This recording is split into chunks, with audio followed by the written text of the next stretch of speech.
Yun mga sir, ito Toyota Fortuner, yan. Ang issue dito ni sir, yung may time daw na nagpi-flicker siya, pero ngayon okay siya ngayon.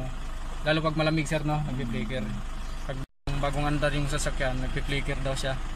Ngayon, kasi okay siya ngayon eh. Ang gagawin na natin sir, i-repair ko yung dapat i-repair, tapos obserbahan nyo na lang. Ma'am, obserbahan nyo na lang ma'am, no? Pag hindi na bumalik. Pag bumalik yung ganon, dalhin nyo ulit sa akin. Ito mga sir, i-repair natin to para mawala na yung pagpi-flicker nitong panel gauge.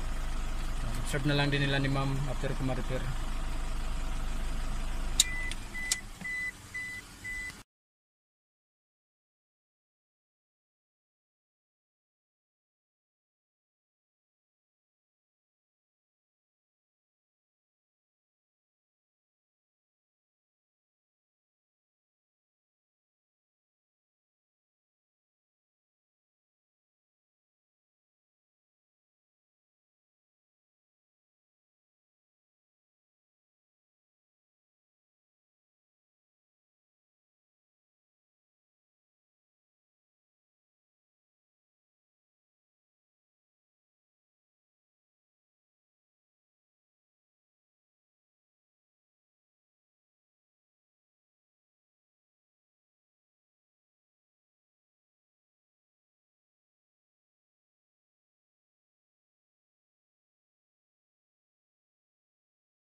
Yan, ito lang mga sir yun, yung panel gauge ng Toyota Fortuner.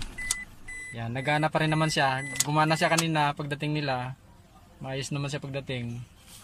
Pero may mga nirepress na rin ako mga pisa. Ngayon ito okay na. Magbibilang na rin ng taon bago magloko ulit. Yan, okay na siya mga sir. Gumana pa rin naman. Yan, yung fuel, temperature, yan. Yung modo, gana pa rin.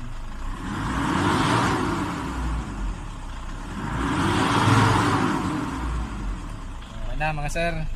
Maraming salamat.